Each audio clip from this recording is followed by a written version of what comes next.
नमस्कार, आपण पाहताय लोकराज्य न्यूज 24। पाहुयात महत्त्वाची बातमी। हडपसर मतदारसंघातील देसाई हॉस्पिटलच्या पाठीमागे असलेल्या पिण्याच्या पाण्याच्या टाक्यांमधून सातत्याने हजारो लिटर शुद्ध पिण्याचे पाणी रस्त्यावर वाहून जात आहे।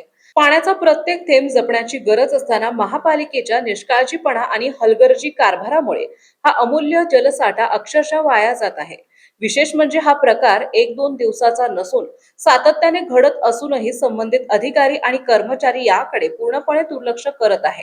नागरिकांनी वारंवार लक्ष वेधूनही गळती थांबवणे, दोष दूर करणे किंवा जबाबदारी निश्चित केल्या जात नाही। एकीकडे शहरातील अनेक भागांमध्ये पाणी टंचाईची समस्या भेडसावत असताना दुसरीकडे हजारो लिटर पिण्याचे पाणी रस्त्यावर वाहून जाऊन नाल्यात मिसळत आहे। हा सार्वजनिक संपत्तीचा उघड अपव्यय असून नागरिकांच्या कराच्या पैशांची ही प्रत्यक्ष नासाडी आहे।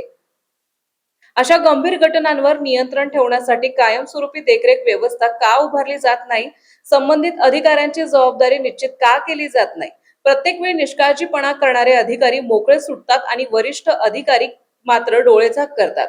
ही बाब अत्यंत चिंताजनक आहे। हडपसर सारख्या मोठ्या मतदारसंघात अशा प्रकारच्या घटना सातत्याने घडत असतील तर पुणे महापालिकेच्या व्यवस्थेच्या अपयशाची कबुली आहे। पाण्याच्या प्रत्येक थेंबाचे महत्त्व नागरिकांना शिकवणारे प्रशासन स्वतःच हजारो लिटर पिण्याच्या पाण्याची उधळपट्टी होत असताना मौन बाळगत असेल तर ते कोणत्याही परिस्थितीत स्वीकार्य नाही।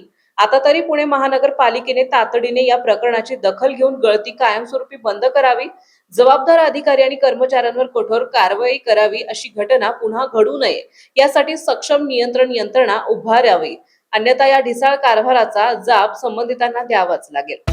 महाराष्ट्रातील महत्त्वाच्या आणि ताज्या बातम्या पाहण्यासाठी आजच आमच्या लोकराज्य न्यूज 24 न्यूज चॅनलला YouTube वर सबस्क्राईब करा आणि बेल आयकॉन प्रेस करा।